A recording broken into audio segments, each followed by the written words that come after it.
ಚಿಂದಿ ಉಡಾಯಿಸೋ ಖಾರ ಬಣ್ಣ ರುಚಿಯನ್ನು ನೀಡುತ್ತದೆ. ಆಚಿ ಮೆಣಸಿನ ಪುಡಿ ಚಿಂದಿ ಉಡಾಯಿಸೋ ಖಾರ ಬಣ್ಣ ರುಚಿ. ಹಾಗಾದ್ರೆ ಯಾವ್ಯಾವ ಸುದ್ದಿಗಳಿದಾವೆ ಅವುಗಳನ್ನು ಸಂಕ್ಷಿಪ್ತವಾಗಿ ನಾನು ಹೇಳ್ತಾ ಹೋಗ್ತೀನಿ. ಹಾಗಾದ್ರೆ ನೋಡಿ, ಬೆಂಗಳೂರು ಅಷ್ಟೇ ಅಲ್ಲ, ರಾಜ್ಯದ ಸುಮಾರು 23 ಜಿಲ್ಲೆಗಳಲ್ಲಿ ಮಳೆಯ ರುದ್ರನರ್ತನ ಮುಂದುವರೆದಿದೆ. ಸಾಕಷ್ಟು ರೀತಿಯಾದಂಥ ಅವಾಂತರಗಳು ಸೃಷ್ಟಿಯಾಗ್ತಾ ಇದೆ. ಮೊದಲ ಸುದ್ದಿ ಅಂತ ಹೇಳಿದ್ರೆ, ಈಗ ಸಿಲಿಕಾನ್ ಸಿಟಿ ಬೆಂಗಳೂರಿನಲ್ಲಿ ಭಾರೀ ಮಳೆ ಸುರಿತಾ ಇದೆ. ಜನ ತತ್ತರಿಸಿ ಹೋಗ್ತಿದ್ದಾರೆ ವರ್ಣನ ಆರ್ಭಟಕ್ಕೆ. ರಸ್ತೆಗಳೆಲ್ಲ ಕೆರೆಯಂತಾಗಿದ್ದಾವೆ. ವಾಹನಗಳು ಸಂಚರಿಸೋ ಜಾಗದಲ್ಲಿ ಬೋಟ್ಗಳು ಎಂಟ್ರಿ ಆಗಿದ್ದಾವೆ. ನೀರಿಲ್ಲ, ತಿನ್ನೋಕೆ ಆಹಾರ ಇಲ್ಲ. ನಡು ರಸ್ತೆಯಲ್ಲೇ ವಾಹನಗಳು ಕೆಟ್ಟು ನಿಂತ್ಕೊಳ್ತಾ ಇದ್ದಾವೆ. ಚನ್ನಸಂದ್ರದಲ್ಲಿ ಗೋಡೆ ಕುಸಿದು ಮಹಿಳೆ ಸಾವನ್ನಪ್ಪಿದ್ದಾರೆ. ಹೀಗಾಗಿ ಇಂದು ಸಂಜೆ ಮುಖ್ಯಮಂತ್ರಿ ಸಿದ್ದರಾಮಯ್ಯನವರು ಸಿಟಿ ರೌಂಡ್ಸ್ ಅನ್ನ ನಡೆಸ್ತಾರೆ. ಇದು ಮೊದಲ ಸುದ್ದಿ ಆಯಿತು. ಇನ್ನು ಎರಡನೇ ಸುದ್ದಿ, ಮೈಸೂರಿನಲ್ಲೂ ಕೂಡ ಬಹಳ ಮಳೆಯಾಗಿದೆ. ಜಿಟಿ ಮಳೆಯಿಂದ ಮನೆಯ ಗೋಡೆ ಛಾವಣಿ ಕುಸಿತಗೊಂಡಿದೆ. ಹುಣಸೂರು ತಾಲೂಕಿನ ಕೊಳಗಟ್ಟ ಗ್ರಾಮದಲ್ಲಿ ಈ ಘಟನೆ ನಡೆದಿದೆ. ಮನೆಯಲ್ಲಿದ್ದಂತಹ ಕುಟುಂಬಸ್ಥರು ಪ್ರಾಣಾಪಾಯದಿಂದ ಪಾರಾಗಿದ್ದಾರೆ. ಚಾಮರಾಜಪುರಂ ಬಳಿ ಮರದ ಕೊಂಬೆ ಬಿದ್ದು ವಿದ್ಯುತ್ ಕಂಬ, ಒಂದು ಕಾರು, ಒಂದು ಬೈಕು ಕಂಪ್ಲೀಟ್ ಆಗಿ ಜಖಮ್ಮಾಗಿ ಹೋಗಿದೆ. ಇದು ಮೈಸೂರದಾಯಿತು. ಇನ್ನು ಟಾಪ್ 3 ಸುದ್ದಿ, ಅಲ್ಲಿ ಕುಂದಾನಗಿರಿ ಬೆಳಗಾವಿಲೂ ಕೂಡ ಮಳೆಯ ಅಬ್ಬರ ಜಾಸ್ತಿ ಇದೆ. ರಸ್ತೆಗಳಂತೂ ನೋಡೋದೇ ಬೇಡ, ಎಲ್ಲ ನದಿಗಳಂತೆ ಹರಿತಾ ಇದ್ದಾವೆ. ನಿಪ್ಪಾಣಿಯ ಹಲವೆಡೆ ಮಳೆರಾಯನ ಅಬ್ಬರ ಮುಂದುವರೆದಿದ್ದು, ತವದಿ ಘಾಟ್ನಲ್ಲಿ ರಾಷ್ಟ್ರೀಯ ಹೆದ್ದಾರಿಯ ಫ್ಲೈಓವರ್ ಮೇಲಿಂದ ಜಲಪಾತದಂತೆ ನೀರು ಹರಿಕೊಂಡು ಹೋಗುತ್ತಾ ಇದೆ. ನೋಡಿ, ಬೆಳಗಾವಿ ಅಷ್ಟೇ ಅಲ್ಲ, ಟಾಪ್ 4 ಸುದ್ದಿ, ಬಾಗಲಕೋಟೆಯಲ್ಲೂ ಕೂಡ ಮಳೆರಾಯನ ಅವಾಂತರ ಅಷ್ಟಿಷ್ಟಲ್ಲ. ಕರಡಿ ಗ್ರಾಮದಲ್ಲಿ ರಸ್ತೆ ಮೇಲೆ ನೀರು ಹರಿತಾ ಇದೆ. ಕರಡಿ ಹಳ್ಳದ ನೀರು ರೋಡ್ ಮೇಲೆ ಹರಿದ ಪರಿಣಾಮ ತಾತ್ಕಾಲಿಕ ರಸ್ತೆಯಲ್ಲಿ ವಾಹನ ಸಂಚಾರ ಮಾಡ್ತಾ ಇದ್ದಾವೆ. ಹೀಗಾಗಿ ಬೇಗ ಸೇತುವೆ ಕಾಮಗಾರಿ ಮುಗಿಸ್ಬೇಕು ಅಂತ ಹೇಳಿ ಸಾರ್ವಜನಿಕರು ಒತ್ತಾಯವನ್ನು ಮಾಡ್ತಿದ್ದಾರೆ. ಈಗ ಇದು ಬಾಗಲಕೋಟೆ ಕತೆ ಆಯಿತು. ಅದ್ರ ಪಕ್ಕ ಕೊಪ್ಪಳ, ಅಲ್ಲೇನು ಕಡಿಮೆನಾ? ಸಿಕ್ಕಾಪಟ್ಟೆ ಮಳೆ ಸುರಿದಿದೆ. ಮುದೇನೂರು ಗ್ರಾಮದಲ್ಲಿ ಮಳೆ ಆರ್ಭಟಕ್ಕೆ ಸರ್ಕಾರಿ ಶಾಲಾ ಮೈದಾನ ಕಂಪ್ಲೀಟ್ ಜಲಾವೃತ ಆಗಿದೆ. ಕಳೆದ 10 ವರ್ಷಗಳಿಂದ ಇದೇ ಪರಿಸ್ಥಿತಿ ನಿರ್ಮಾಣ ಆಗ್ತಾ ಇದ್ದು, ಗ್ರಾಮ ಪಂಚಾಯಿತಿ, ಶಿಕ್ಷಣ ಇಲಾಖೆ ವಿರುದ್ಧ ಸ್ಥಳೀಯರು ಈಗ ತಮ್ಮ ಆಕ್ರೋಶವನ್ನು ಹೊರಹಾಕ್ತಾ ಇದ್ದಾರೆ. ಅಂದರೆ ಈಗ ಬೆಂಗಳೂರು ಯಾವ ರೀತಿ ಮಹಾಮಳೆಗೆ ಕೊಚ್ಚಿಕೊಂಡು ಹೋಗ್ತಾ ಇದೆ, ಇದೆಲ್ಲವನ್ನು ಕೂಡ ನಾವು ನೋಡ್ತಾ ಇದ್ದೀವಿ.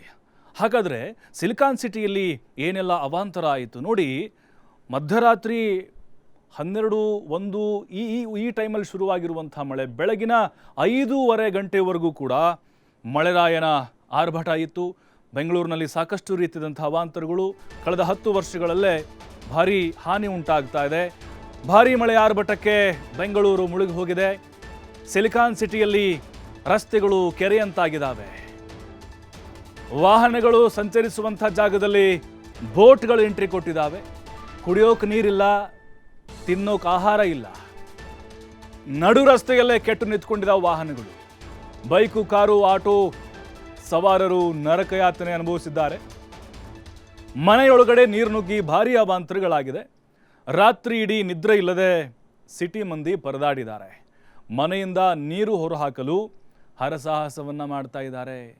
ಬೆಂಗಳೂರಿನಲ್ಲಿ ಕಳೆದ 10 ವರ್ಷಗಳಲ್ಲೇ ದಾಖಲೆಯ ಮಳೆಯಾಗಿದೆ.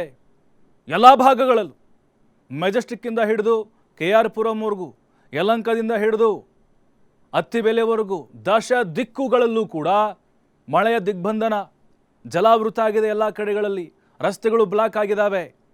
ಎಲ್ಲ ಮನೆಯಲ್ಲಿರುವಂತಹ ಪಾತ್ರೆ ಪಗಡೆಗಳು ಬೀದಿಗೆ ಬರ್ತಾಯಿದೆ ತೇಲ್ಕೊಂಡು.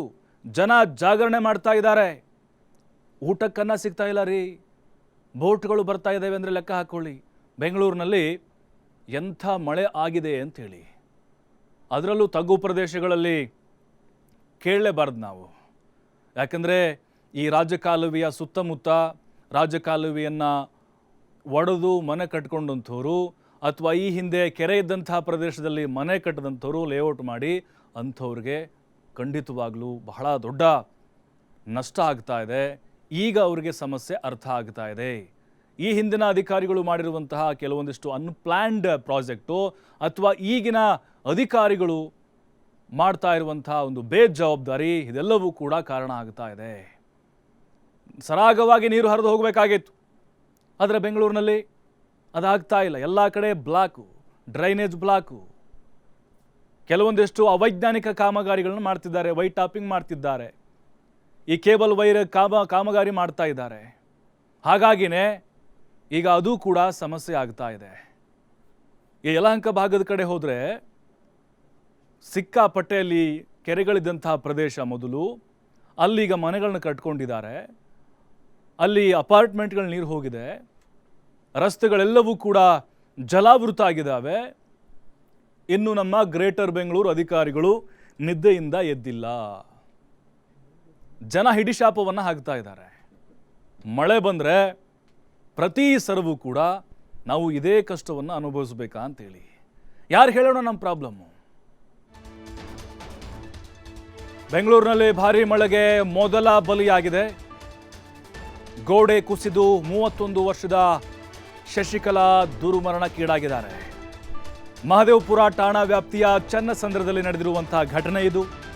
ಖಾಸಗಿ ಕಂಪನಿಯಲ್ಲಿ ಕೆಲಸ ಮಾಡ್ತಿದ್ರು ಶಶಿಕಲಾ. ಇವತ್ತು ಬೆಳಗ್ಗೆ ಹೌಸ್ ಕೀಪಿಂಗ್ ಕೆಲಸಕ್ಕೆ ಹೋದಂಥ ಸಂದರ್ಭದಲ್ಲಿ ಈ ಅವಘಡ ಆಗಿದೆ.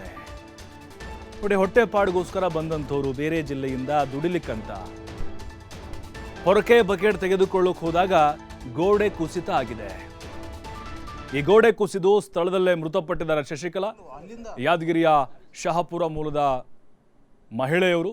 ಸ್ಥಳಕ್ಕೆ ಮಹದೇವಪುರ ಪೊಲೀಸರು ಭೇಟಿ ನೀಡಿ ಪರಿಶೀಲನೆಯನ್ನ ನಡೆಸಿದ್ದಾರೆ. ನೋಡ್ತಾ ಇದ್ದೀವಿ ದೃಶ್ಯದಲ್ಲಿ, ಮತ್ತೆ ಅವ್ರ ಫೋಟೋ ನೋಡ್ತಾ ಇದ್ದೀವಿ. ಶಶಿಕಲಾ ಯಾದಗಿರಿಯ ಶಹಾಪುರದ ಮೂಲದ ಮಹಿಳೆ. ಉತ್ತರ ಕರ್ನಾಟಕದ ಬಹುತೇಕ ಜನ ಮಹದೇವಪುರ ವ್ಯಾಪ್ತಿಯಲ್ಲಿ ತಮ್ಮ ಗುಡಿಸಲುಗಳಲ್ಲಿ ಇದ್ಕೊಂಡು ಕೂಲಿನಾಲಿ ಮಾಡಿಕೊಂಡು ಬದುಕ್ತಾ ಇದ್ದಾರೆ. ಆದರೆ ನೋಡಿ, ಅವ್ರು ಹೊಟ್ಟೆಪಾಡಿಗೆ ಬಂದಂಥವ್ರು ದಿನಗೂಲಿ ಮಾಡ್ತಾ ಇದ್ರು, ಹೌಸ್ ಕೀಪಿಂಗ್ ಮಾಡ್ತಾ ಇದ್ರು, ಹೊರಕೆ ಬಕೆಟನ್ನು ಎತ್ಕೊಳ್ಳೋಕೆ ಹೋಗಿದ್ರು. ಆ ಟೈಮ್ನಲ್ಲೇ ದಿಢೀರಂಥೇಳಿ ಗೋಡೆ ಕುಸಿದಿದೆ. ನೋಡಿ, ಅಲ್ಲಿ ಕಚೇರಿಯ ಆ ಉಸ್ತುವಾರಿಗಳು ಅಥವಾ ಅಲ್ಲಿನ ಸಿಬ್ಬಂದಿಗಳು ಅವರ ಬೇಜವಾಬ್ದಾರಿ ಕೂಡ ಗೊತ್ತಾಗ್ತದೆ. ನಿನ್ನೆ ರಾತ್ರಿ ಕಂಪ್ಲೀಟಾಗಿ ಮಳೆ ಬಂದಿದೆ, ಹಳೆ ಕಟ್ಟಡ ಕೂಡ ಆಗಿತ್ತದು, ಇವತ್ತು ಬೀಳೋಂಗಿತ್ತು. ಅದರಲ್ಲಿ ಇವರು ಕೆಲಸವನ್ನು ನಡೆಸ್ತಾ ಇದ್ರು, ಕಚೇರಿಯನ್ನು ಮಾಡ್ತಾ ಇದ್ರು. ಆದರೆ ಶಶಿಕಲಾಗೆ ಅದು ಯಾವುದು ಕೂಡ ಗೊತ್ತಿರಲಿಲ್ಲ. ಜೊತೆಗೆ ಅಲ್ಲಿರುವಂತಹ ಮ್ಯಾನೇಜರ್ ಆಗಿರ್ಬೋದು, ಆ ಕಂಪ್ನಿಯ ಕೆಲಸ ಮಾಡುವಂತಹ ಸಿಬ್ಬಂದಿ, ಅವರಾದರೂ ಕೂಡ ಆಕೆಗೆ ಎಚ್ಚರಿಕೆಯನ್ನು ಕೊಡಬೇಕಾಗಿತ್ತು. ನಾರ್ಮಲ್ ಆಗಿ ಕೆಲಸಕ್ಕೆ ಹೋಗಾಗೆ ಶಶಿಕಲಾ ಹೋಗಿದ್ರು. ಆದರೆ ಏಕಾಏಕಿ ಅವರ ಮೇಲೇ ಧೊಪ್ ಅಂಥೇಳಿ ಗೋಡೆ ಕುಸಿದು ಬಿದ್ದಿದೆ.